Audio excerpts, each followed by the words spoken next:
Hello, everyone, and welcome to Dogs TV. It's your boy Tyler Rims, and with me today is Swarlz. Today, yeah, that's the right one. We're watching the entire FNAF timeline by the YouTube channel FuhNaff. Great content creator as far as Five Nights at Freddy's goes. FuhNaff? FuhNaff. FuhNaff. Okay. Great. I thought it was like fun, like F-U-N, you know? Great, like, theorists, and this video is going to have some insane production quality, and Swarlz has never seen it. Tyler, am I going to get scared in this? Are you going to hold me? You shouldn't get scared. I need to be held. But, you know, Five Nights at Freddy's is a crazy lore-heavy series that has books and movies and games. See, I didn't know obviously. the books. Yeah, I don't really know much about the books. I didn't know the books. I knew the games, and I know the lore somewhat because I've like watched, like Markiplier, play, obviously. and then whoever else that. What was the one dude that we watched play, Tyler? 8-Bit Ryan. 8-Bit Ryan. 8-Bit Ryan. I watched it. Yeah, he's definitely watching us. Yeah, he's definitely watching us. He's gonna see it. I'm gonna spam his DMs until he watches it. I can't wait for his comment saying, "Please stop, get out of my DMs. You guys put suck." Out a restraining order. But the lore of the years has been super crazy, and we had like we just got done yesterday. We watched FNAF 2, so the movie. Yesterday.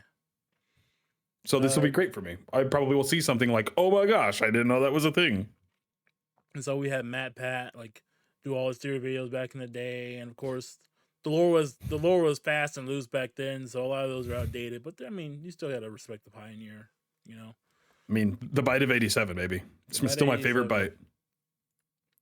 Markiplier's the bite of 87 meme, goated, even though, guess what? It's the wrong bite. It's not the bite of 87. It's the wrong bite. It's not the bite of 87. But yeah, we're gonna watch this. We're gonna have Swarlz react to it. I've seen it multiple times. You sleep to it, right? I sleep to a bunch of stuff. I mean, you did get me into like lore to sleep to. That's what it's called. Lore to sleep to, awesome sometimes. Exactly. But all right, let's start the video. Shout out to our Patreon subscriber Neo.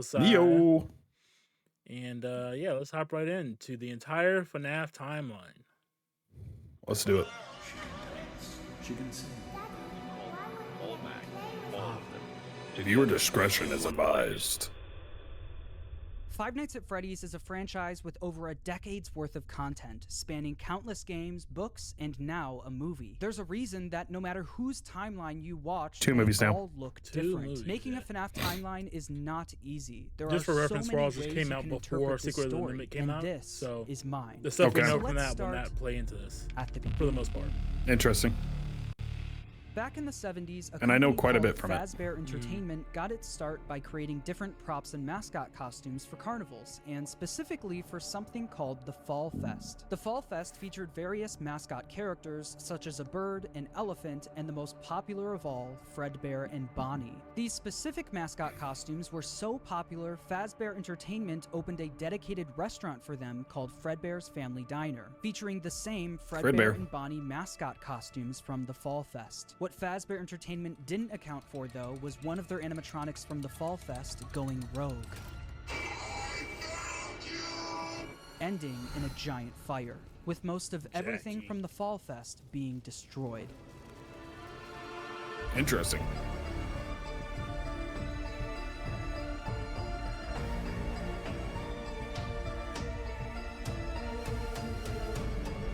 Obviously, go check out FNAF, go check out his videos, give him some views. John FNAF, yeah.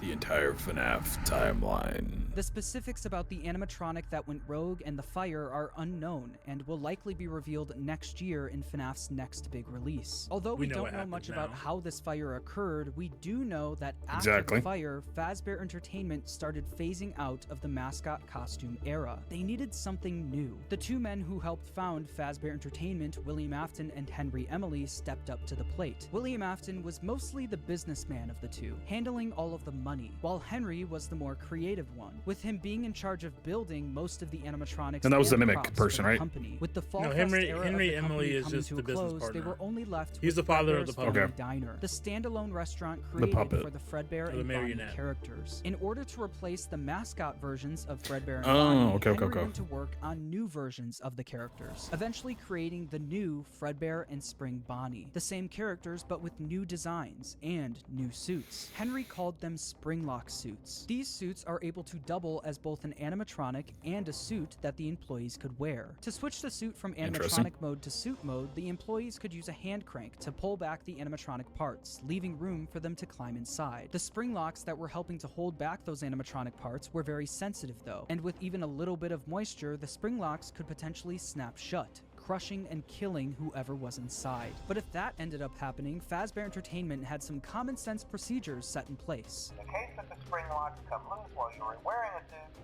please try to maneuver away from populated areas before bleeding out, as to not ruin the customer experience. Fredbear's Family Diner ended up being super successful for William and Henry, so much so that other companies tried replicating it. Another company proceeded to rip off Fazbear Entertainment's old mascot characters by creating their own animatronic versions of them. The leader of the group was Ned Bear, a direct copy of Fredbear, followed by a hippo, an elephant, and a frog, all characters from the Fall Fest, and all with slightly different designs to avoid copyright issues. But while the rival company was able to replicate the designs, they could not replicate Henry's state-of-the-art technology. Their robots were poorly made and had to have giant batteries with exposed wires on stage with them. Naturally, the rival company failed and ended up being bought out by Fazbear Entertainment. With all of the success from Fredbear's Family Diner, William and Henry decided to branch out and create more characters for a new restaurant. In 1983, William and Henry opened Freddy Fazbear's Pizza, featuring Freddy Fazbear, Bonnie, Chica, and Foxy. With the opening of Freddy Fazbear's Pizza, Fazbear Entertainment was experiencing success like they've never seen before. But with two restaurants now open at the same time, more success also meant more work for William and Henry. The duo were so wrapped up in work that they started neglecting their own families. William was the father of three kids, the eldest, Michael, the crying child, and Elizabeth. The crying child has yet to have a 100% confirmed name, so for this video, he will just be called the crying child. Meanwhile, Henry had one kid, a daughter named Charlie. The business partners spent most of their days working, so they both created different ways of taking care of their kids. Henry was the robotics genius, so he used his talents to create a new animatronic to watch Charlie for him. It was called the security puppet. This animatronic would sit by the door of Freddy Fazbear's Pizza and make sure that Charlie wasn't able to leave the building. This made it so Charlie could play at the restaurant while Henry worked, without Henry having to worry about her leaving the building or getting kidnapped. The robot was linked directly to a green bracelet that Charlie was wearing. If Charlie, wearing the green bracelet, tried leaving the building, the security puppet would spring into action. William, on the other hand, was the businessman of the company. He cared more about making money, but also saving money. Naturally, he decided because this was actually like a video, like a game within the game, right? Michael was mostly in charge of babysitting the crying child. The crying child didn't have many friends, but some of them were you can only play after you die. These plushies were like characters from his favorite show, Fredbear and Friends, Fazbear Entertainment's newest cartoon, featuring Fredbear, Freddy, Bonnie, Chica, and Foxy. The crying child's favorite character, though, was Fredbear. He especially loved his Fredbear plushie. Although he loved the plushie version of the characters, the animatronics would soon become a different story. One day, while visiting Fredbear's Family Diner, the crying child saw something that would scar him for the rest of his life. While wandering the restaurant, he walked by the employees only room, where an employee accidentally left the door open. Inside the room was his father, William Afton, helping another employee into a Spring Bonnie suit. But through the eyes of the crying child, this looked like someone was literally being stuffed into an animatronic animatronic suit. The crying child was so young that he wasn't educated on how the mascot characters worked, so seeing a human be put inside of one terrified him. When a child experiences something traumatic, their brain naturally tries finding ways to deal with that trauma. The crying child's way of dealing with his trauma was by creating an imaginary friend. This imaginary friend took the form of the object he loved the most, his Fredbear plushie. His new imaginary friend Fredbear followed him wherever he went, shape-shifting into flowers, hiding behind cars, and in the sewers, with nobody being able to see him except for the crying child. When the crying child was overwhelmed, the plushie would talk to him and try to calm him down. Even when the plushie wasn't around, it was still able to speak to him because it lived in his mind. While the crying child was dealing with the trauma of seeing what he thinks was someone being stuffed into a suit, his brother Michael was only making it worse. Michael knew about what happened with his younger brother and used it against him. Every day while babysitting the crying child, Michael would put on a foxy mask, hide somewhere in the house, and jump scare his little brother.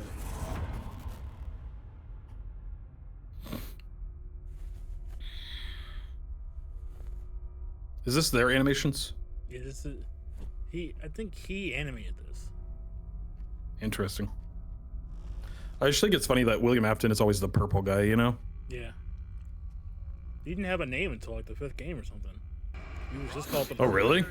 We just called him the purple guy. Interesting. Weeknights at 8/7 Central. Only on.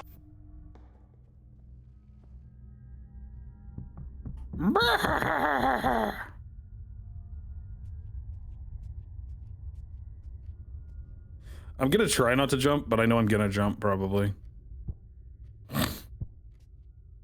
You know? Yeah.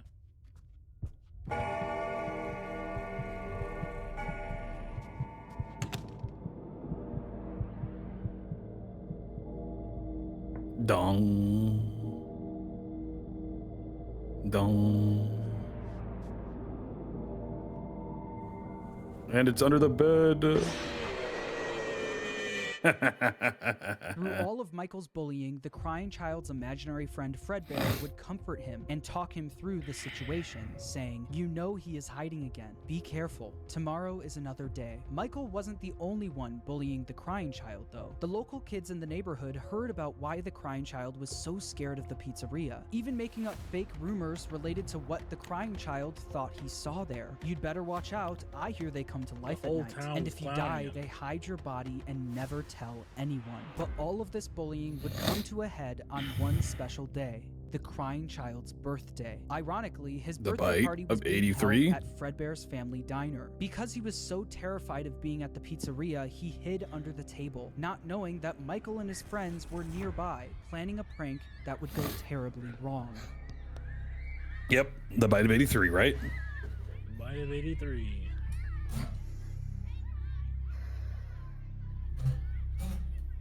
Make sure you grab your pizza. Fredbear and Spring Bonnie will be performing in 5 minutes.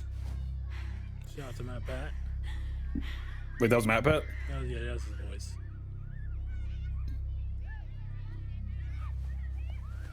He's retired from YouTube, right? Yeah, he's like in politics now or something. Interesting. Matthew Patrick.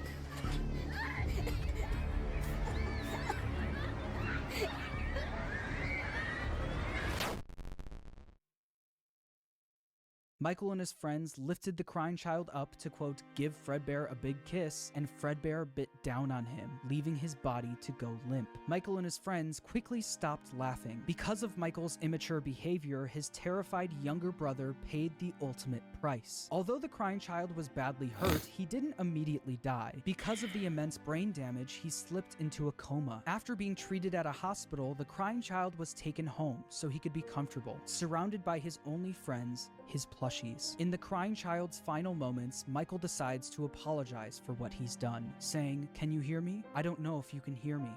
I'm sorry. After Michael speaks, the crying child's imaginary friend Fredbear, created out of the trauma he experienced, continues doing what it's done the whole time. It comforts him, saying, "You're broken. We are still your friends. Do you still believe that? I'm still here. I will put you back together." This would be the final thing the crying child hears before he dies. The crying child's spirit would then live on in the Fredbear suit, the thing that took his life. The crying child's death wasn't just an accident. It was directly caused by Michael's recklessness. This is something that Michael could potentially face jail time for, so it needed to be covered up. Since the crying child was being kept at home, no one else knew that he ended up passing away. So William and Michael ended up burying the crying child's body in the middle of the woods where no one would find him. No tombstone, no flowers, just a pile of dirt, an unmarked grave, and a lifetime's worth of guilt that Michael would have to live with. Shortly after the incident, Fredbear's family diner was it was his shut down, kid? and Fredbear was William completely Afton's wiped kid? from existence. The Fredbear and Friends TV show turned into Freddy and Friends on tour. The Fredbear and Spring Bonnie Springlock suits also ended up being moved into the back room of Freddy Fazbear's Pizza, mainly being used as spare suits if one of the Freddy's animatronics broke down. The death of William Afton's youngest son was a pivotal moment in this story, specifically William Afton's story. This was the first domino to fall. A father losing his son is a traumatic situation, and while any other father would take time to grieve, be sad, and properly deal with such a big loss, William Afton took a different route. Afton definitely was upset about his son dying, but it wasn't because he felt bad for his son, it was because it was embarrassing to him. William Afton was a narcissist. He had little to no empathy. All he cared about was work and comparing himself to his business partner, Henry. Henry had a wife, a kid, and a talent for robotics that Afton was utterly jealous of. The death of the crying child sent Afton over the edge because while Henry's family was still perfect, his was now broken. Henry and William had different ways of taking care of their kids, and while Afton employing his eldest son failed, Henry's security puppet succeeded. Henry's daughter, Charlie, lived on. Afton had a hard time dealing with this feeling of embarrassment. He started becoming an alcoholic, frequently visiting the local bar called Junior's. One night though, after drinking a little too much and getting kicked out of the bar, he decided that he was going to settle the score with Henry. Afton, drunk and filled with rage, drove from the bar to Freddy Fazbear's Pizza, where he knew Charlie was being watched over by Henry's security puppet. Afton planned on risking everything to kill Henry's daughter, Charlie. He didn't care if he got caught, and he didn't care if he went to prison. But when Afton got to Freddy's, he noticed that Charlie was standing outside by herself.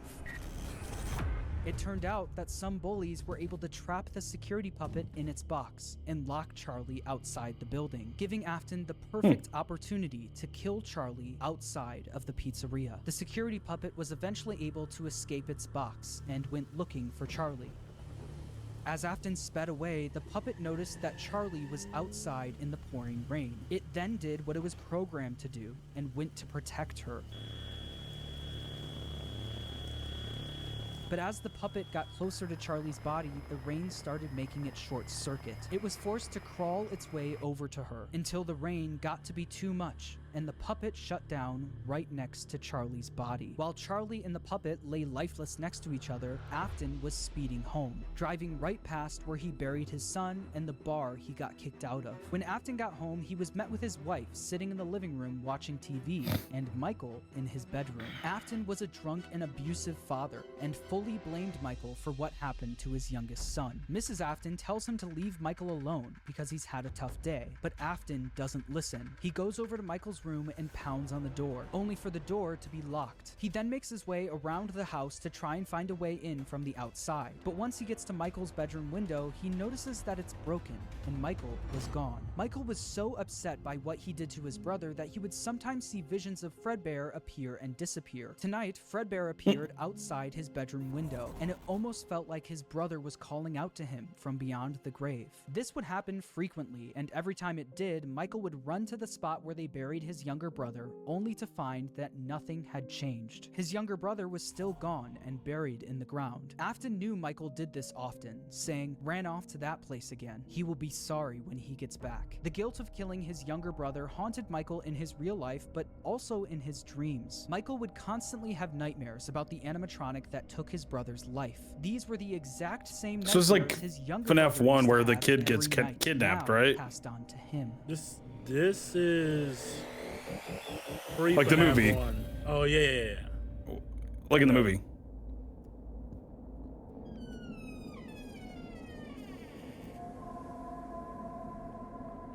But here, because I'm like trying to think of it as like his dream is FNAF what? 4. This right here is 4. Yeah, the bedroom. I don't know if I've seen FNAF 4. It's a different kind of FNAF game. There's no cameras or anything. Really? That's crazy. That's got a lot of teeth.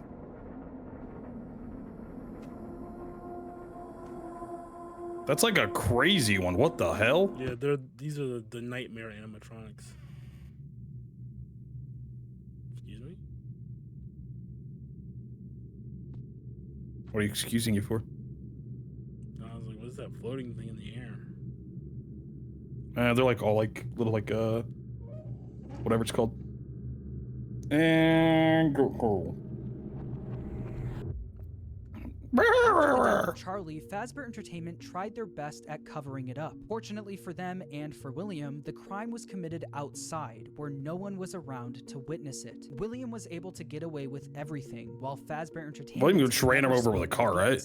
Again, the security puppet was quickly moved to the back room really? of Freddy Fazbear's Pizza, Yeah, where the there's retired specific mini Fredbear games and from Spring Bonnie FNAF suits 2, I think. resided. But something was different about the security puppet. Dark tears now appeared on the mask of the animatronic. Dark tears that weren't there before. This is something that Afton quickly noticed the next day when he went into work. He'd heard about what happened moments after he sped off. He knew the security puppet was found laying next to Charlie's body. So does that mean Charlie's soul now resided in the puppet? William definitely noticed that the puppet looked different, almost like it was haunted, almost like it was thinking. Other employees would eventually notice the same thing. I'll be honest, I never liked that puppet thing.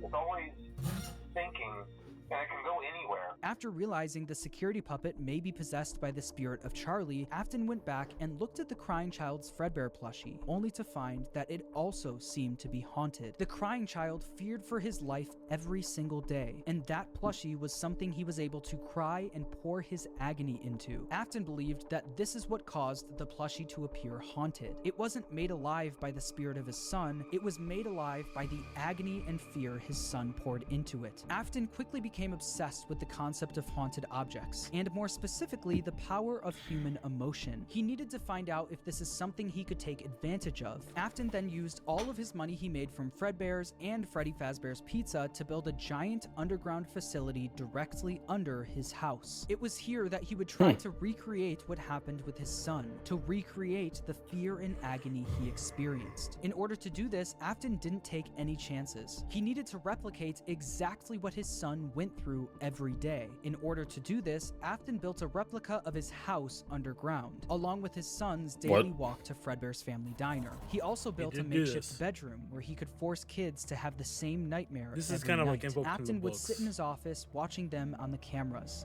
that could be accessed using the passcode 1983. While the year his son different got bit. He also kept the crying child's Fredbear plushie on the desk as a reminder of what he was trying to replicate. One conform what? One can inform the other. In the makeshift bedroom, One there were dummy animatronics that wheeled down the hallway. Okay. Yeah, I get you. Yeah. But the kids wouldn't see them as just blank dummies on wheels. Afton would pump hallucinogenic gas into the room to get the kids to think that what they were seeing was a monster. These nightmare gas canisters were being stored all throughout his underground facility, and on the bed of this makeshift bedroom was a Freddy plushie, in the hopes that the kids would pour their fear and agony into the plush, like his son did to his plushie. On the other side of the bunker, where Afton recreated the crying child's walk to Fredbear's, he placed a bunch of Fredbear plushies all over the place. These Fredbear plushies had walkie-talkies inside of them. This was Afton's way of recreating his son's imaginary friend that would talk to him wherever. How the hell did he know that he had an imaginary friend, though? Through his walkie-talkie sitting in his private office. After setting up the bunker, Afton was only missing one more thing: the kids to run these experiments on. He needed a way to kidnap and capture kids without being caught, and he had the perfect way to do it. The show will begin momentarily. Everyone, please stay in your seats. Enter Circus Baby and the Funtime animatronics. These robots were specifically built by Afton to capture kids, featuring Circus Baby, Funtime Freddy, Funtime Foxy, and Ballora. They feature advanced technologies such as parental tracking, voice mimicking / luring, and storage tanks. Circus Baby, the star of the group, was even able to make ice cream as a way to lure kids to her. Once the kid got too close, a giant claw would reach out, grab them, and lock them in the animatronics storage tank. Some of the board members from Fazbear Entertainment were suspicious of these new animatronics. She can dance. She can sing. She's equipped with a built-in helium tank for inflating balloons right at her fingertips. She can take song requests. She can even dispense ice cream. This is the first time you hear With all due respect, his name in the game. Those aren't the design choices we were curious about, Mr. Afton. Afton even created a new restaurant for these animatronics called Circus Baby's Pizza World. Elizabeth, William Afton's daughter, was fascinated by Circus Baby. All she wanted to do was play with her, but Afton wouldn't let her. Daddy, why won't you let me play with her? And also, they're British from the games. The Afton family, for some reason. So in the games, the Afton family is British. To stay away from the animatronic, but one for day some reason. she didn't listen. On the opening day of Circus Baby's Pizza World, another domino would fall in Afton's life, and Elizabeth would soon be the victim of his terrible misdeeds. I can do something special. Did you know that? I can make ice cream, although I only did it once.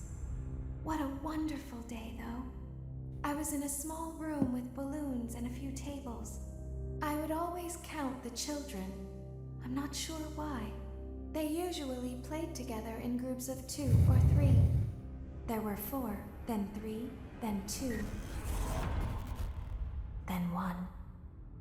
Time to play.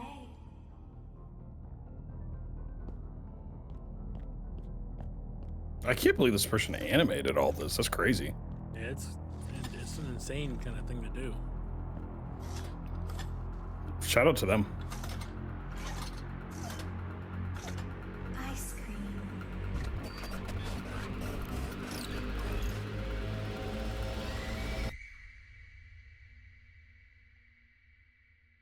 Something happened when there was one. I was no longer myself. There was screaming for a moment, but only for a moment. In an instant, Elizabeth was grabbed by Circus Baby and thrown into her stomach hatch. The sheer force of her being grabbed and thrown into the robot's storage tank was enough to kill her almost instantly. This is something that William wasn't able to test. That was until his daughter became the test. William Afton now lost another one of his kids, but this time it was all his fault. After just one day of being open, Circus Baby's Pizza World was shut down. Afton covered up the incident by telling the public that the restaurant shut down due to gas leaks. But not everyone bought that story. The local newspaper wrote about the incident, saying, in other news, the grand opening of Circus Baby's Pizza World has apparently been canceled due to reported gas leaks in the building. Sources close to the establishment questioned the report, saying that strange activity around the area at night suggests something else is to blame. One local is quoted as saying, "Everything just stopped. There was so much excitement built around this place opening, and then they just stopped talking about it." A tenant from across the street claims to have witnessed a large group of cars surrounding the building during the night, and large pieces of equipment being taken out of the building under tarps. A few weeks later, the building was for sale. There is no comment yet from the local entrepreneur who financed the venture. That local entrepreneur, William Afton, successfully covered up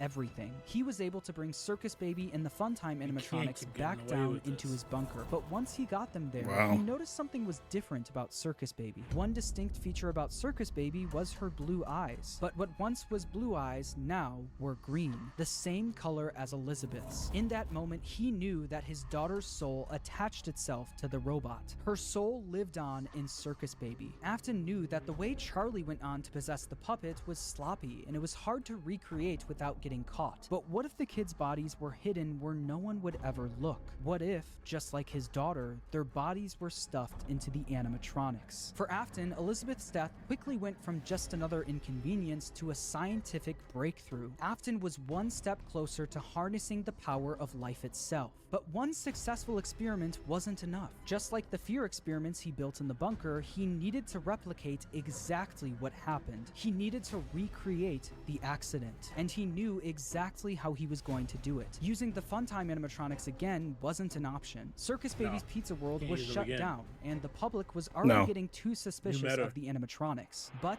he didn't need the Funtime animatronics. He was going to run the experiment himself. On June 26, 1985, William Afton made his way to Freddy Fazbear's Pizza. There, he would put on the old Spring Bonnie suit from Fredbear's to lure 5 kids into the back room. Took a swim with my new friend. Didn't care, I jumped right. John FNAF also sung the song. Oh, wow.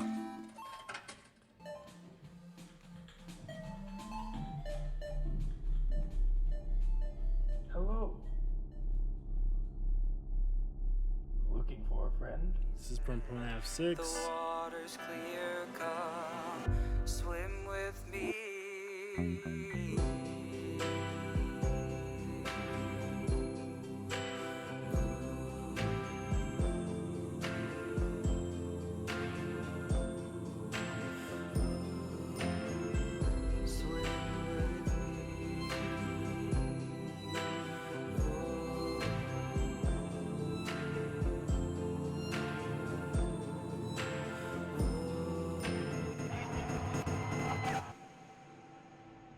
One by one, Golden Afton Freddy? killed them and stuffed their bodies into the animatronics. Susie was first, being stuffed into Chica. Gabriel went into Freddy, Jeremy into Bonnie, Fritz into Foxy, and then there was Cassidy, who went into Fredbear, aka Golden Freddy. At this point, Afton had no idea that the crying child spirit was in Golden Freddy, so he didn't think twice about shoving Cassidy in there. The way Afton killed Cassidy, though, was different from the rest. Freddy, Bonnie, Chica, and Foxy were just regular animatronics.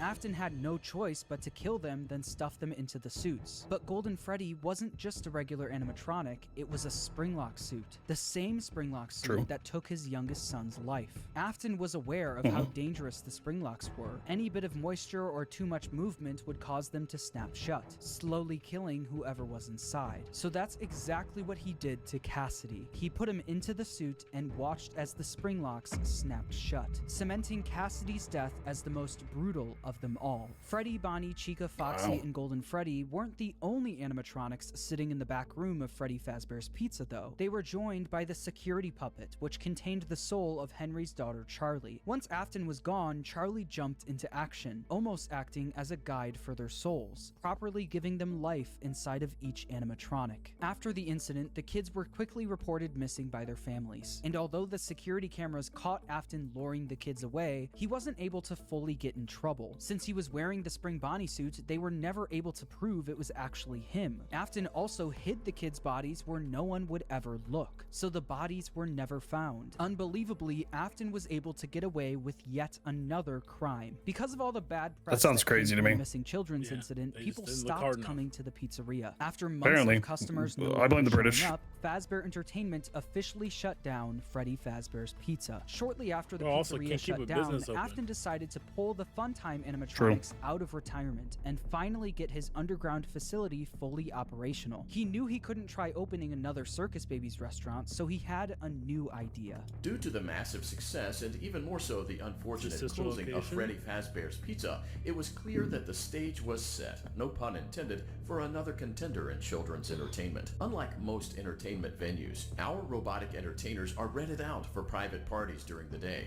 Afton opened Circus Babies Entertainment and Rental. This way, he could rent out the Funtime animatronics to local birthday parties, capture kids, and bring them back to his underground bunker to be experimented on. While Afton was running his rental business, Fazbear Entertainment was determined to try opening another pizzeria. In the summer of 1987, Fazbear Entertainment opened the new and improved Freddy Fazbear's Pizza, this time with brand new versions of their original characters. These were called the Toy Animatronics. animatronics, and they were once again built by Henry. Henry was aware of what happened in 1985, and especially of what happened to his daughter, so he was determined to make sure that never happened again. These new toy animatronics were equipped with facial recognition systems that were linked directly to a criminal database. The security puppet was also brought out of retirement, but instead of working security, it sat quietly in the prize corner. Freddy, Bonnie, Chica, Foxy, Golden Freddy, and Spring Bonnie were also moved to the new pizzeria, and it's revealed that these animatronics were mostly used for spare parts. By now, I'm sure you've noticed the older models sitting in the back room.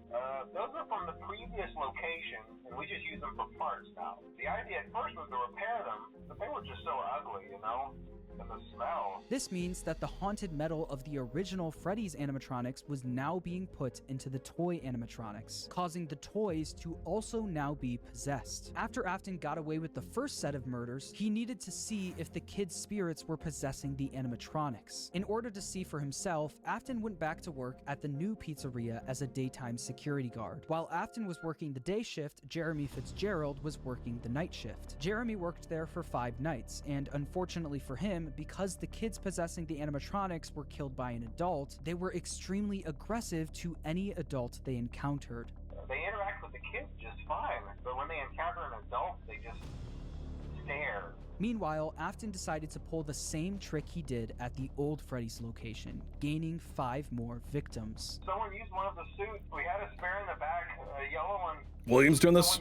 Afton used the Spring Bonnie suit to pull the same stunt again on 5 more kids. But as he was committing the murders, Charlie from inside the puppet was actively trying to save the kids. She tried enlisting the help of the other animatronics, but it was too late. Afton had already finished what he started. Not only that, him seeing the puppet and Freddy walking around the pizzeria trying to stop him was all the proof he needed that his experiments were successful. The kids he put into the original suits were haunting the animatronics. But there was one problem. Afton knew that the haunted metal of the endoskeletons was the key to everything, but the animatronics were trapped at the pizzeria. There was no way he could bring them back to his underground bunker. He couldn't get to the animatronics if the pizzeria was still open and active, so he needed to find a way to make sure the pizzeria shuts down and fast. Instead of stuffing the new set of victims into the toy animatronics, he decided to leave the kids out in plain sight, scattered throughout the pizzeria. This was a guaranteed way to get the pizzeria shut down. A few hours after Afton committed the murders, Jeremy Fitzgerald showed up for his night shift, unaware of what happened that day. Hello?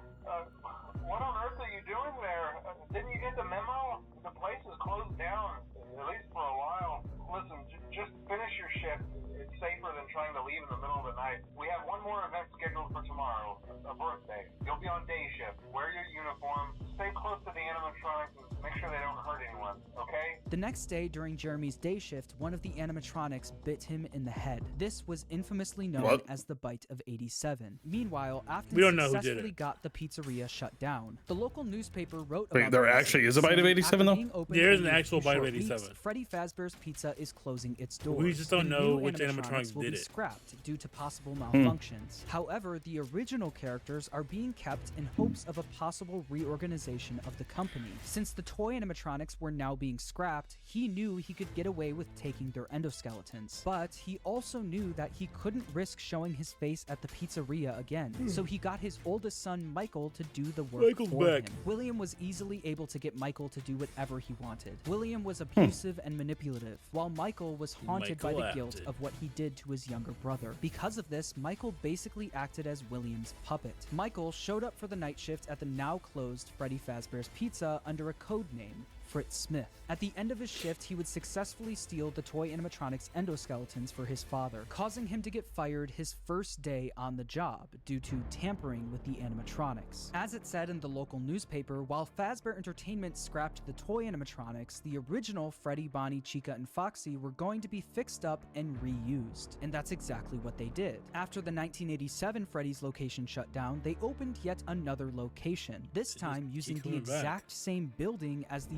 first Freddy Fazbear's Pizza. As you can imagine, this didn't work out great for the business. People already had a bad impression of Fazbear Entertainment, so using the same building that the original murders took place in didn't help business. Customers barely showed up to the new pizzeria, leading it to shut down by the end of 1993. Although this was bad news for Fazbear Entertainment, this was great news for William Afton. Afton was able to acquire the endos of the toy animatronics, but that wasn't enough. He needed all of the haunted endoskeletons, especially the ones in the original animatronics. Once the pizzeria shut down, Afton came up with a plan to steal the endos from the animatronics. Each pizzeria was designed with something called a safe room. As always, if there is ever an emergency, please go to the designated safe room. Every location is built with one extra room that is not included in the digital map layouts programmed into the animatronics or security system. This room is hidden to customers, invisible to animatronics, and is always off camera.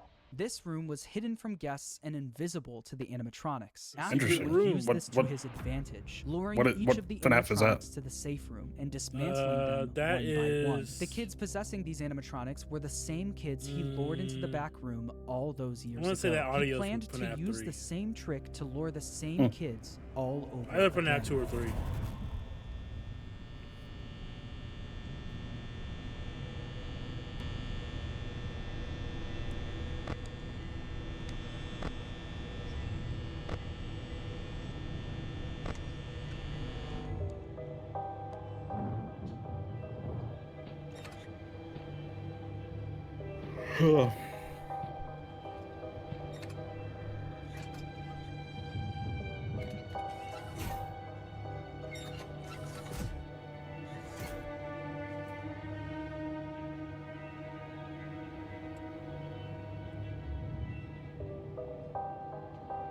Oxy. The fastest of them all.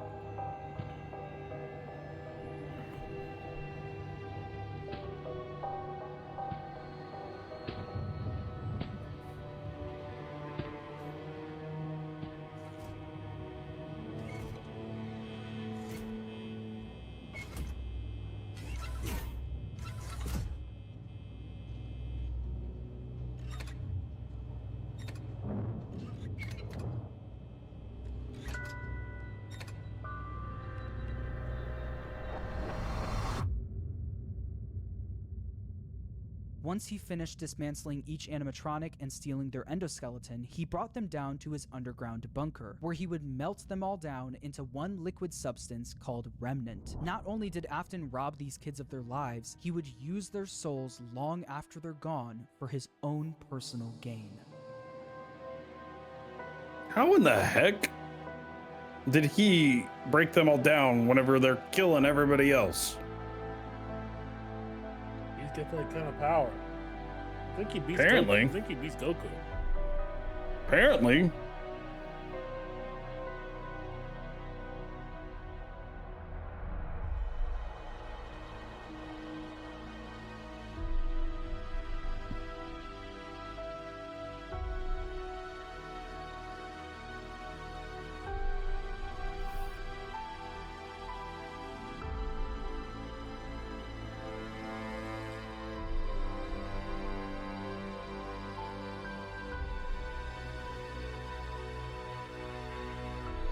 When do we get freaking security breach? Gregory! That's in the future. I don't think security breach takes place in like 2016 or something. Gregory, you have to climb in my chest, Gregory.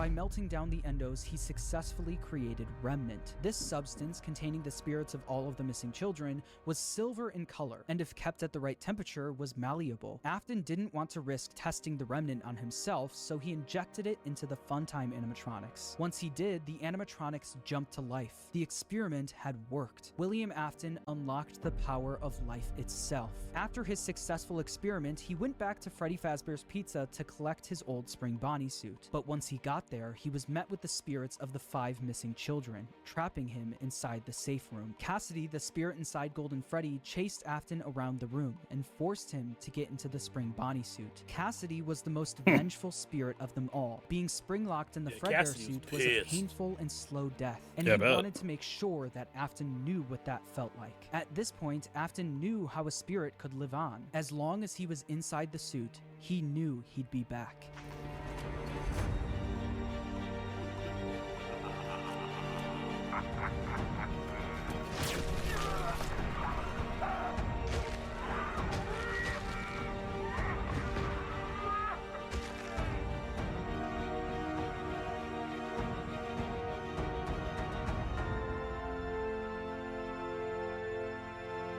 As Afton laughed, the spring locks snapped shut, forcing him to go through what Cassidy went through. This was an act of revenge by Cassidy, and it wouldn't be the last. Afton was now confined to the safe room of the now shut down Freddy Fazbear's Pizza, and because of this, everything in his underground bunker was left abandoned. But even with Afton gone, the rental business continued on its own. All of the Funtime animatronics containing the spirits of the missing children and even his daughter Elizabeth were still being rented out during the day and then brought right back down to the bunker. All the spirits wanted to do was escape, but they were always put back underground. After Afton went missing, his eldest son Michael, who's been blindly helping his father, remembered what his father told him if he ever went missing. If William wasn't there to finish his work, Michael would do it for him. Afton's underground facility was always off limits to Michael, but since he was now gone, Michael had no choice. He took the elevator down to where his father worked every day. Although Michael was helping out his father by stealing some of the endos from the animatronics back in the day, he never exactly knew what William was doing until he got down into the bunker.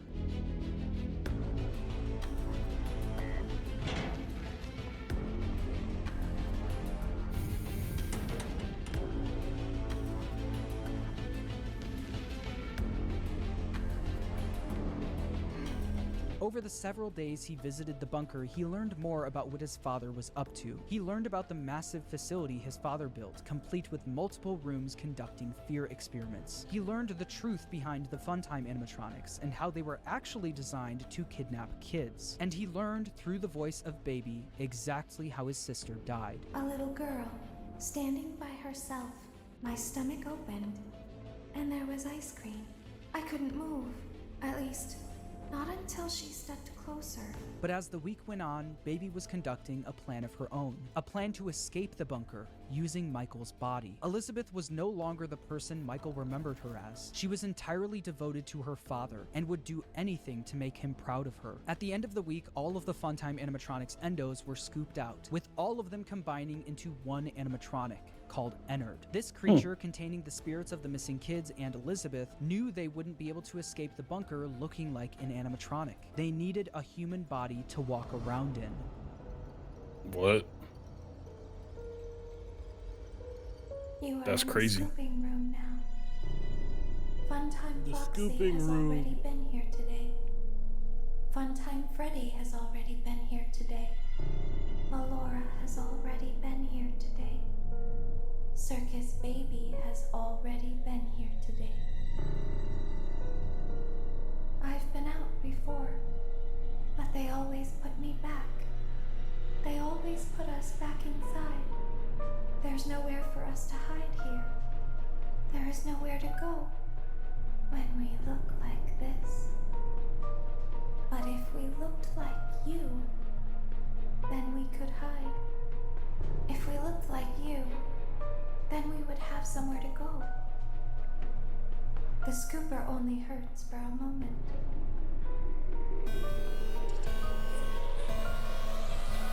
That's crazy.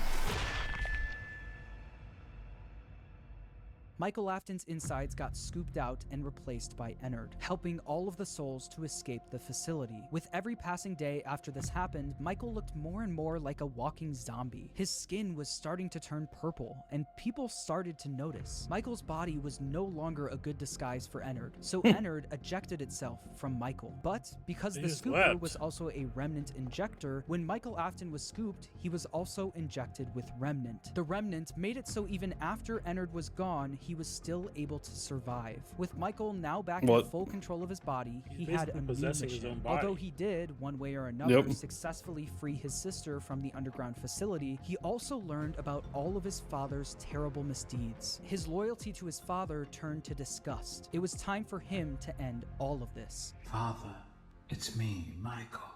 I did it. I found it. It was right where you said it would be. They were all there. They didn't recognize me at first, but then they thought I was you. And I found her. I put her back together, just like you asked me to. She's free now. But something is wrong with me. I should be dead, but I'm not. I've been living in shadows. There is only one thing left for me to do now. I'm going to come find you. I'm going to come find you. Michael would spend years searching for his father with no luck, until a new ad in the local newspaper caught his attention. Someone decided to open something called Fazbear's Fright, the horror attraction. Local amusement park is getting ready to scare your socks off with a new attraction based on the unsolved mysteries of Freddy Fazbear's Pizza. Featuring actual relics from the decades-old pizzeria, this new attraction is guaranteed to bring back your childhood in the worst possible way. Which is what they were talking about for the third movie, right? His father to make a profit wasn't bad enough. They also went back to the old pizzerias and collected any objects they could find to put on display at the attraction. This is like the third movie, right? Immediately applied for the job of the security guard with the sole intention of burning the place to the ground. When he got there, he saw the remnants of his past, the shells of all of the animatronics, missing every single one of their endoskeletons. He knew they could only find the shells of the animatronics because he and his father stole their endoskeletons all those years ago, leaving only the shells behind. On day 2 of working at the attraction, he got word that they found a real animatronic. You're not gonna believe this. We found one. A real one. This real animatronic ended up being his father, still inside the Spring Bonnie suit he died in decades ago. Even though his father was now in the building with him, he still decided to go through on his plan, all in an effort to end his father once and for all. Michael then rigged the wiring in the building to catch fire, burning the horror attraction to the ground with his father inside.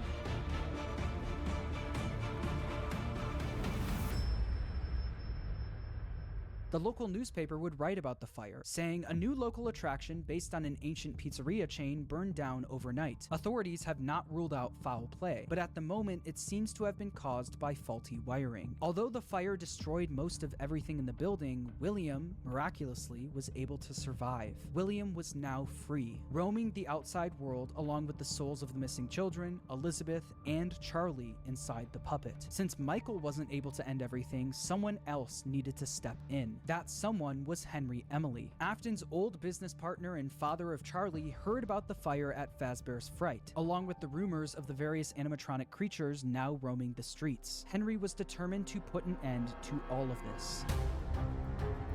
Now we're at It's only now that I understand the depth of the depravity of this Pizzeria creature, Simulator. this monster that I unwillingly FNAF helped to 6. create. As if what he had already done wasn't enough.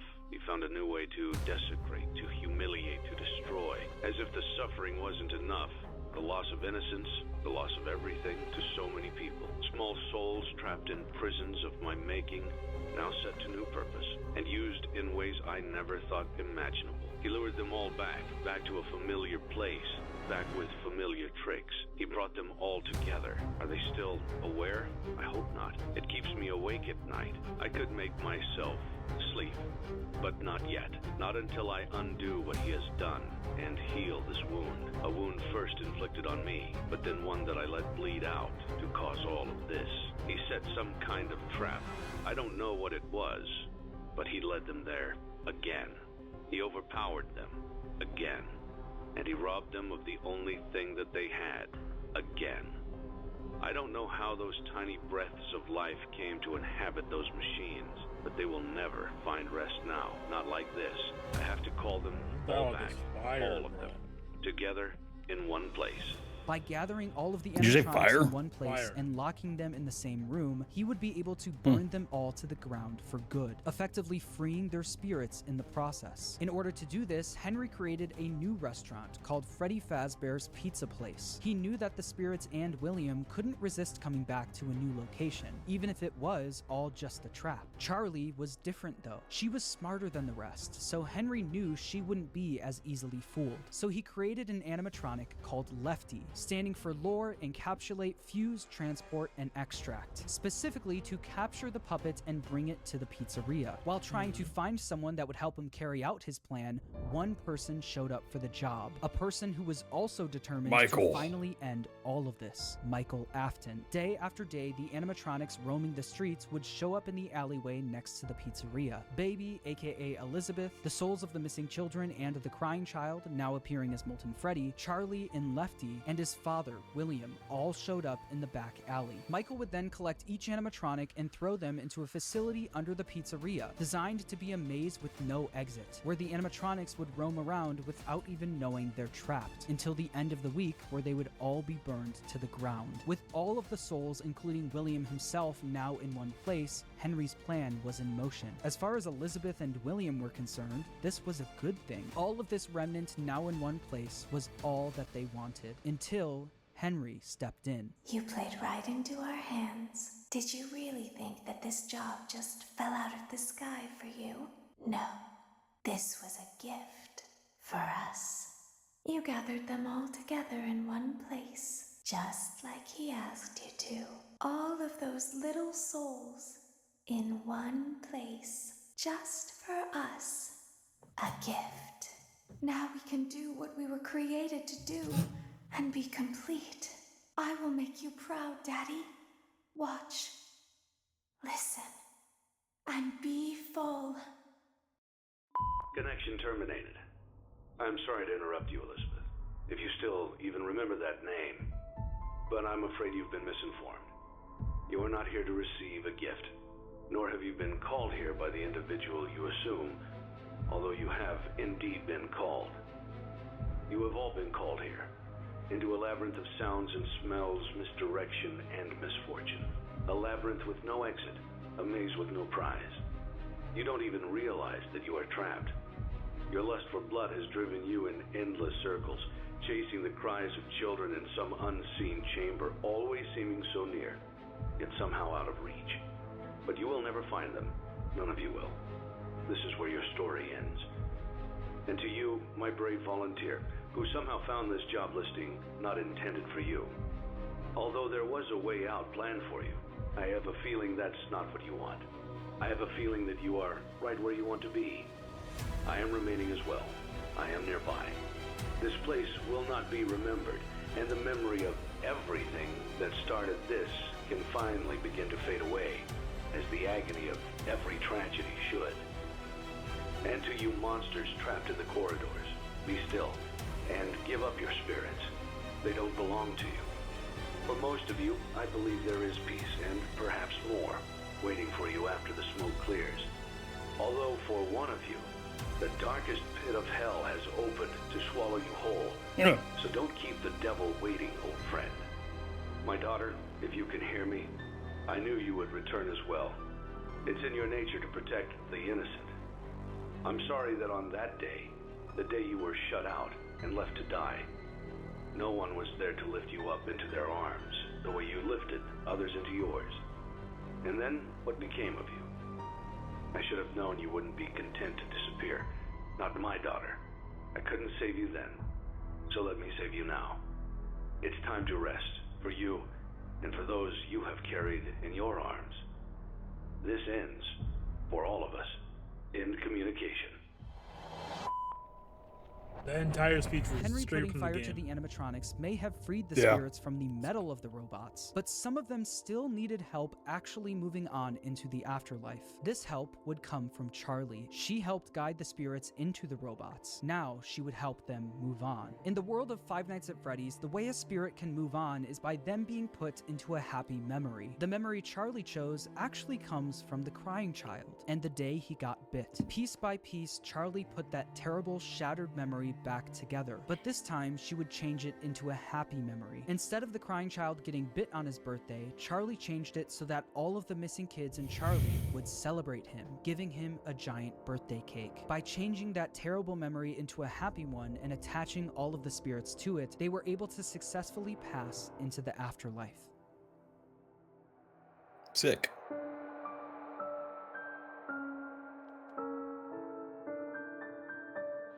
And then you find that restaurant in the bottom of the pizza plex. The bottom of the pizza security breach, yeah.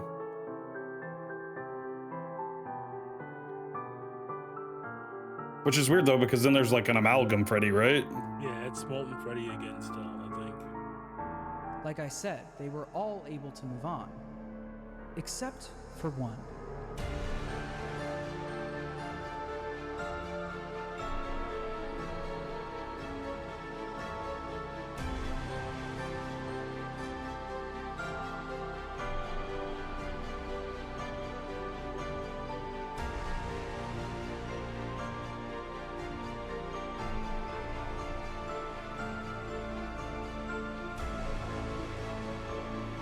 Afton.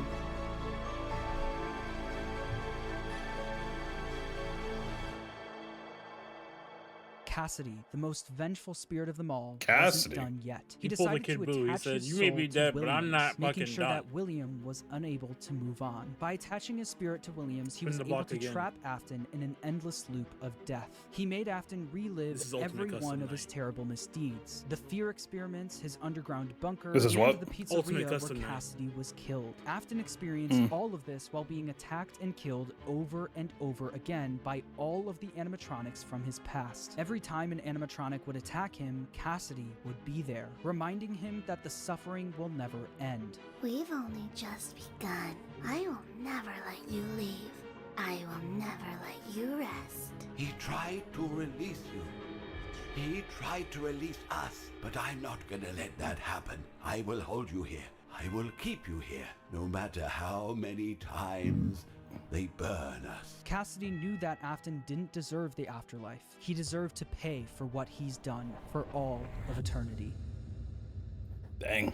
Crazy kid. But if you keep up with the franchise, you know that that's not the end of the story. Like I said at the beginning of the video, making a FNAF timeline is not easy, no matter what anyone says. In broad strokes, Well, it's you 'cause can they explain retcon the stuff, basic right? plot, but Yeah, once you stuff get down to the changes. motivations and the why of everything, you have to start filling in the blanks yourself. Some people who've helped me fill in the blanks that I'd like to shout out are Right Host for his theory about Cassidy being spring-locked in Golden Freddy. I think that makes a lot of sense and is really satisfying for the narrative. Also, I'd like to shout out MattPat for his theory about Midnight Motorist. After trying to figure that minigame out for years, I think your explanation makes the most sense. It's important for me to say that no one except for Scott Cawthon himself knows the exact story he was trying to tell. So please make sure to watch other people's timelines as well and come to your own conclusion on everything. And when the time is right, I'll be back to tackle the newer games in this franchise. Until then, make sure to subscribe and thanks for watching.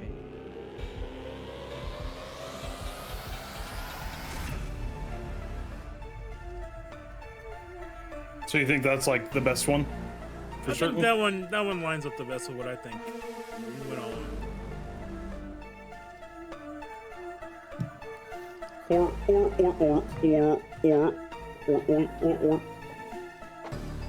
Yeah, no, get that thing out of here. The nightmare ones, get those out of here. Oh, yeah.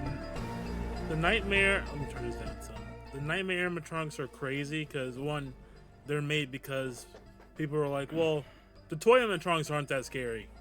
Like, they look like toys. Yeah. And Yeah. FNAF 3, the jump scare for Springtrap, also not scary. He kind of just walks in and just leans into the door, like, hey, what's up? So then they're just like, F you, we're making it scary. He said, fuck it. You want scary? I'll fucking design some shit right fucking now, type shit. And it came with the Nightmare animatronics, which are... How many games are there? There are the 6 mainline games of the original, like the ones that Scott Cawthon made like himself. There's FNAF 1, 2, 3, 4, Sister Location, and then there's Pizzeria Simulator, and of course you have like FNAF World and Ultimate Custom Night in there as well. So that's 7 games, and then we have Security Breach plus the DLC, and then Secret of the Mimic, and then the 2 Health Wanted games, the 2 VR games. So yeah, that's like 11 games.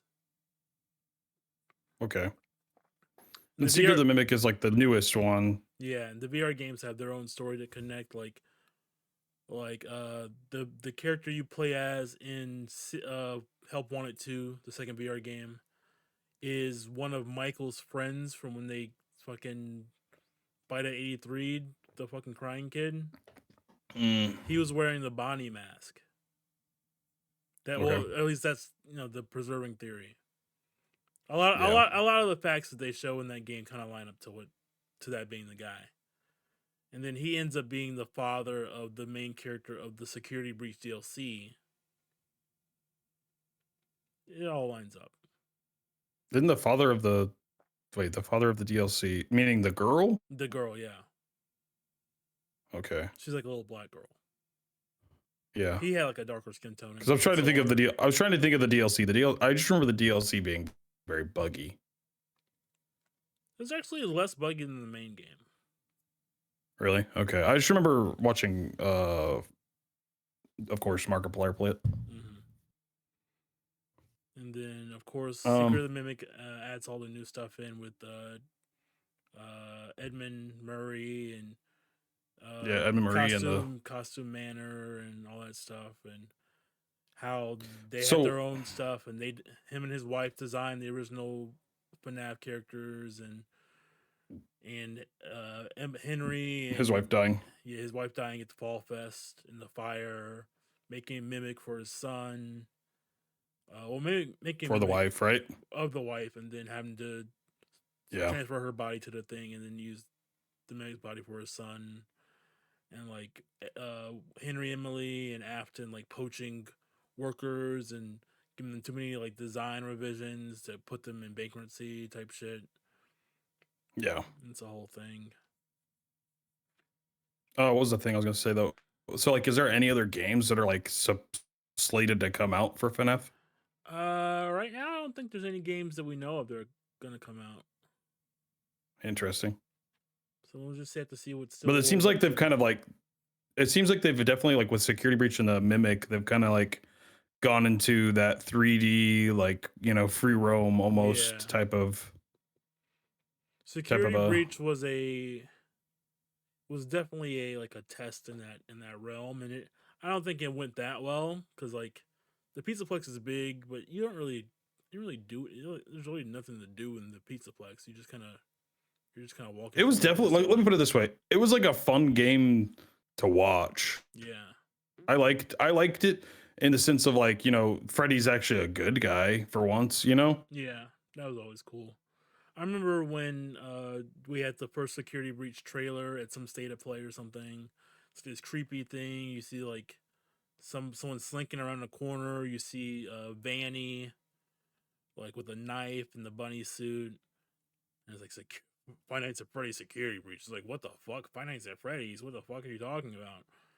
And then like we didn't really get anything else for a while. And then like a toy leaked of the game. A toy of the game leaked. And it's Rockstar Freddy, Glamrock Freddy with his chest open, and there's a kid stepping out of it like a mech. It's a mecha game. It doesn't make any sense. Interesting. But And people kind of dog on Secret of the Mimic for being a little bit more linear. I think that's fine as long as it's focused. Yeah, I mean, like the lore is what we really care about, right? Yeah. I mean, let's be honest here, people. And then the VR game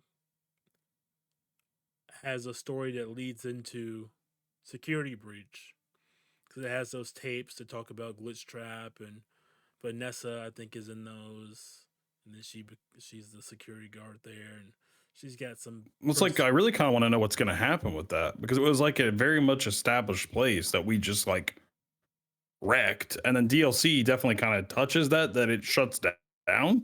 Yeah, it like fell but into, then like what happens after that? You know, fell into a sinkhole or something,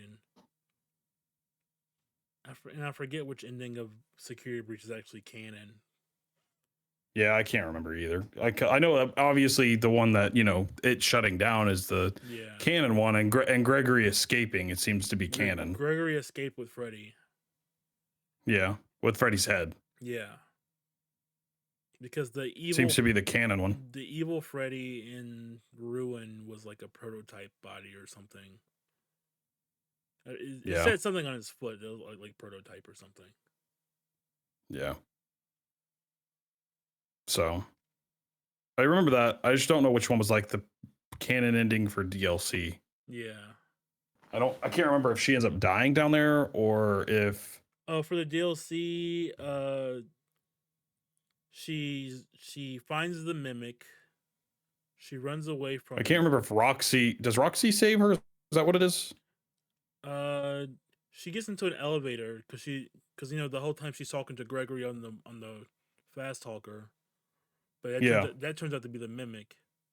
And then she finally like, she gets hold of Gregory. Real Gregory. And he's like, "Yo, what the fuck are you doing down there?"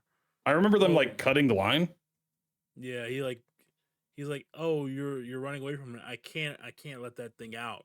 Like, I'm sorry. Like, I gotta do this." And he like cuts the elevator line and she falls, but we don't really know what happens after that. Exactly. So cool. Well, let's hope there's more FNAF soon. I enjoy the lore. It's just something to poke around and have fun with for certain. Yeah. Who'd have thought that the one game that that's the thing is like I think about it, it came out whenever I was like in like either high school or college or something like that. And I just remember, like at that time, the Slenderman game was like really big whenever I was a freshman in college. Slenderman, The Arrival, like SCP, 087. Those were like that one. I remember Slenderman being very, very, very, very much like a big so many like thing. Markiplier Slender videos, like every version, Slender Elementary, Slender fucking The Forest. But like this one didn't like, that didn't like become as much lore intensive as this did, Yeah, I still don't really know what the fuck happens in Slender. They have Slender's like a game where you're basically just like collect the 8 going pages. around trying to find videotapes. Yeah, collect the 8 pages. Don't fucking get caught by Slender. He gets a little faster every time you collect a page or whatever. Once you collect the pages, you're done. That's kind of it. They have like a real video game called Slender the Arrival. It has like levels and like some kind of story and like the 2 sisters or something. I don't remember what happened, and it's been so long since that game came out. But yeah, FNAF was like, it started something crazy. That came out when I was in, I think I just started college or something, or maybe like the end of high school. Yeah, I think for me Slenderman was definitely college, because I remember people playing it and someone got scared and they had made a bet that they wouldn't say like a curse word or something like that with my friend, and they got scared, said a curse word. Then they went live on Twitch and it was a slap bet. So then someone got to slap them in the face as hard as they want. I remember I remember it coming out. I played it.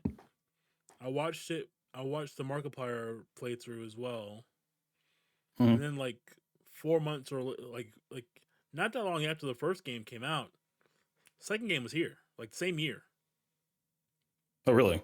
And I was playing that shit in like the college like lounge with my laptop. I was like day one playing FNAF 2, and that sucked because that game's really hard. There's so much to do in that game. You've seen the movie. There's no door.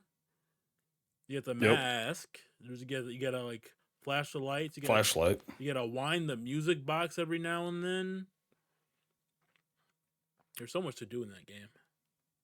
Because that's what you're supposed to do with the puppet, right? Yeah, you keep the music box wound, or she'll fucking get you.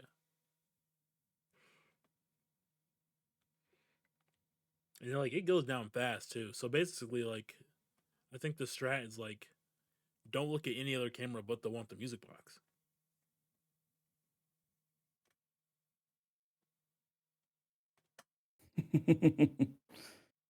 Oh, yeah. I will have to say the story. So, like, obviously, we're getting a different story from the movies as compared to the games. Because, like, you know, Vanessa's in it now and everything like that. Yeah, spoilers for Five Nights at Freddy's, the movies, guys. You know, just spoilers. Hop on. I don't know what streaming service is on, but it's on streaming now. Go watch it. Yeah. Yeah.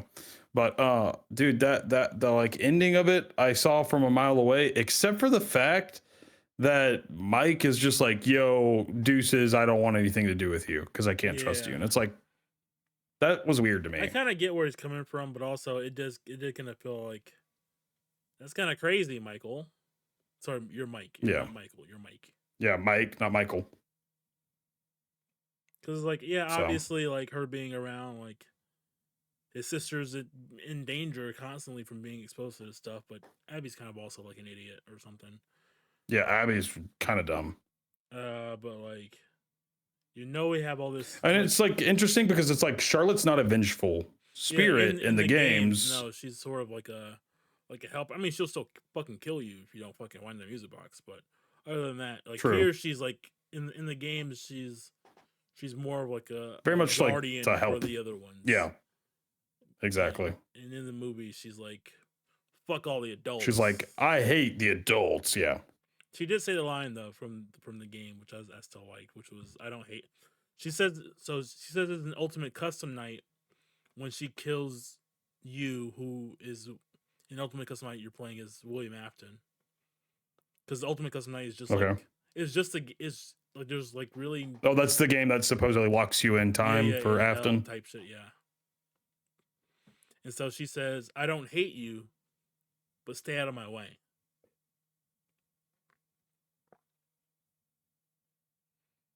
Interesting.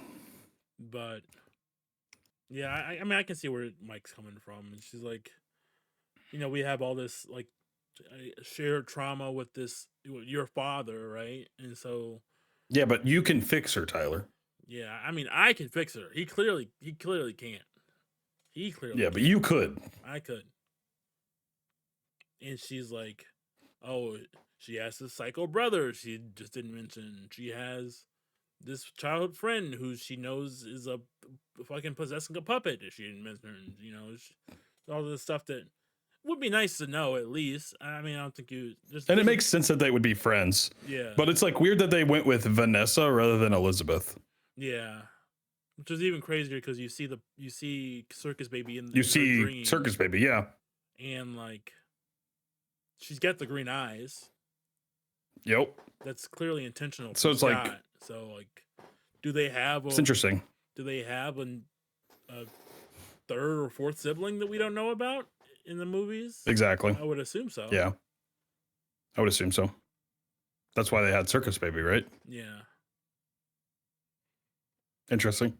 And then like I think the weirdest part about the second movie is that when Vanessa goes to go into that dream sequence, she has the items of all the kids that her dad killed. And she like still has Garrett's plane. Interesting. And I'm like, why do you still why do you still have that? Two, maybe that's something Mike should know about. You know, that's maybe he should well, have now they're all and now they've all moved on, which is not, you know, canon to the games. They don't move on just because they leave the pizza plex. Yeah, I'm sure they'll. Because that's like the big thing of the movies. It's like, because that's like the big thing of the movies is like they they are tied to the Pizzaplex. Is basically what it seems like, you know? Yeah, in the movies and mostly in the games too, but like they're really confined to the space that they're in. But you get what I'm saying. Like Yeah. they move from like place to place to place to place, you know? Whereas it seems like once they move out of like sister location, for example, you know, the other Pizzaplex or whatever, you know, once they move out of that space, they're done. They're toast. So but there's another thing that I was gonna say, but I can't remember what I was gonna say. You said something and I cannot remember what I was going to say. How sad. It was about Five Nights.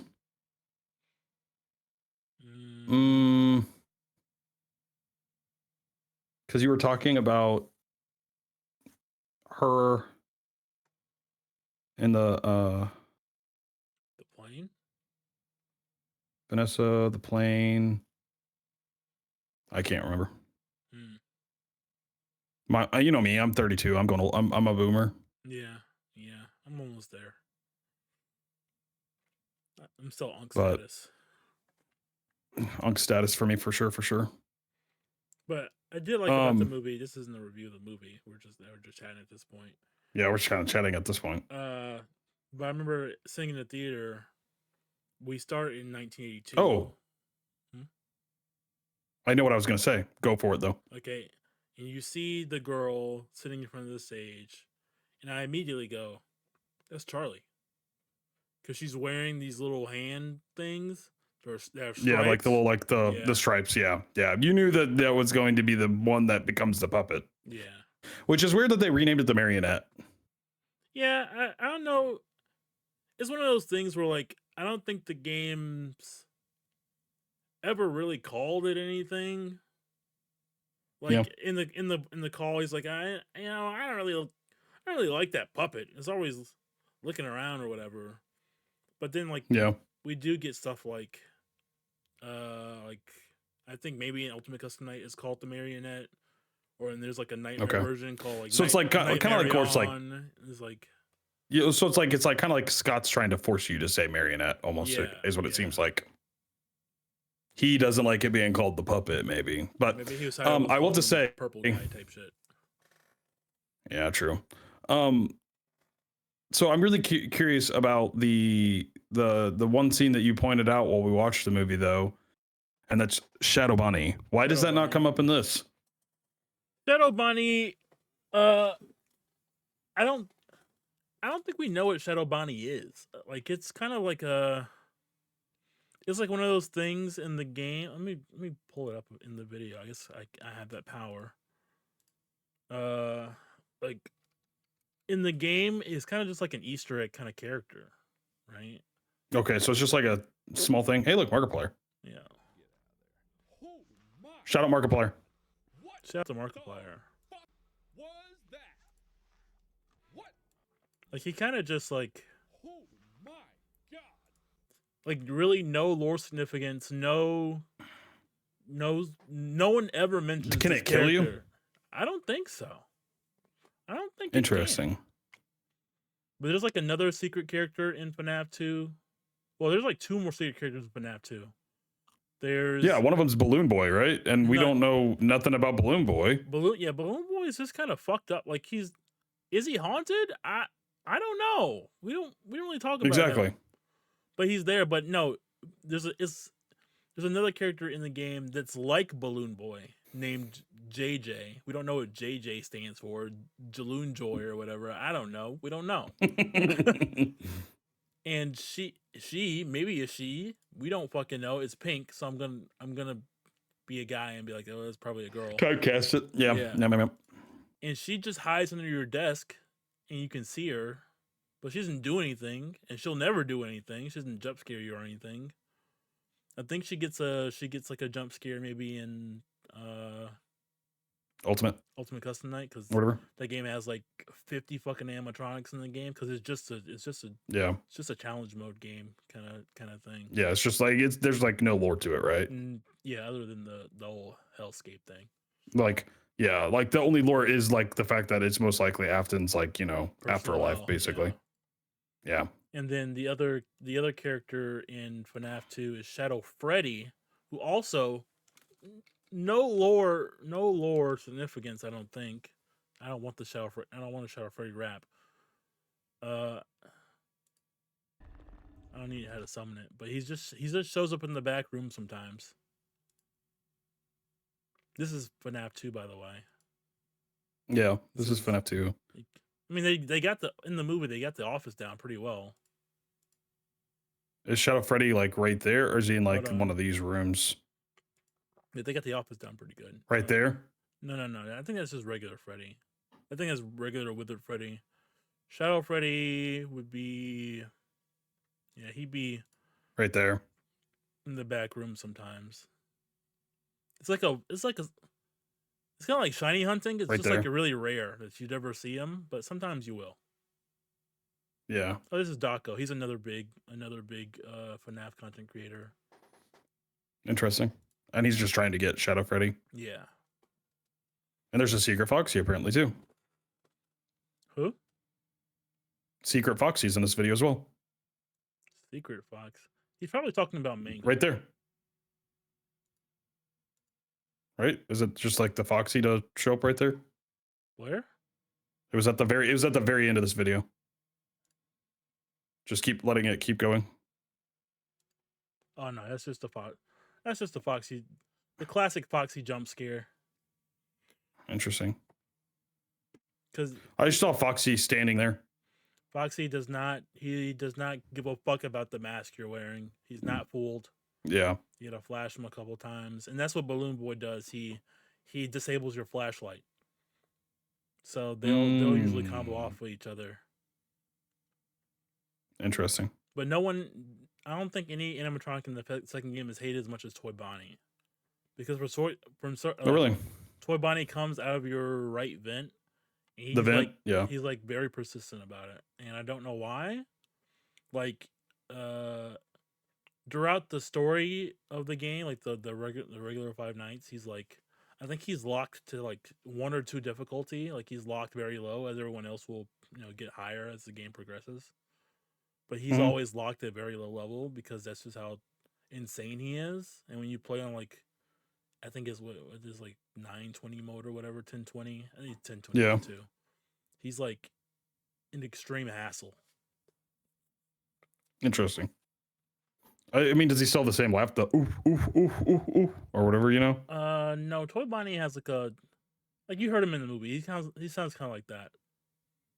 He sounds kind of like a higher pitch, almost like a girl, but he's still a guy. Yeah. And even though he's voiced by, and then Bonnie is the one that we didn't get in Security Breach, right? Yeah, Bonnie was killed before Security Breach. You can find his body in Ruin. Yeah, in Ruin, and also like people were able to get back behind the bowling alley if I remember correctly. If you, I think there's a quest to find it, or maybe they patched that in. But before that was ever a thing, you could like glitch your way into behind the bowling alley and see his like corpse there. I remember Markiplier being like, "I totally did this," and it was definitely someone else doing it. But yeah, that is the entire FNAF timeline up to the end of Ultimate Custom Night. And then we don't have the beginnings of Secret of the Mimic in there. Yeah. Which I was interesting. I'm interested to see like if he ever makes another one, how that's gonna look. What it'll do to it. Change, yeah. I'm sure it won't do much. Because obviously it'll just change the beginning. It'll just change the beginning of it. Mm-hmm. Like he could literally just like re-put out a video of like, okay, everything else fine. This is what we're gonna focus on, Yeah. But hey, that's been us. Cool. Find us on the internet. Shout out to Neo. Shout out Neo. And we will see you all next time. Heck yeah. See you guys.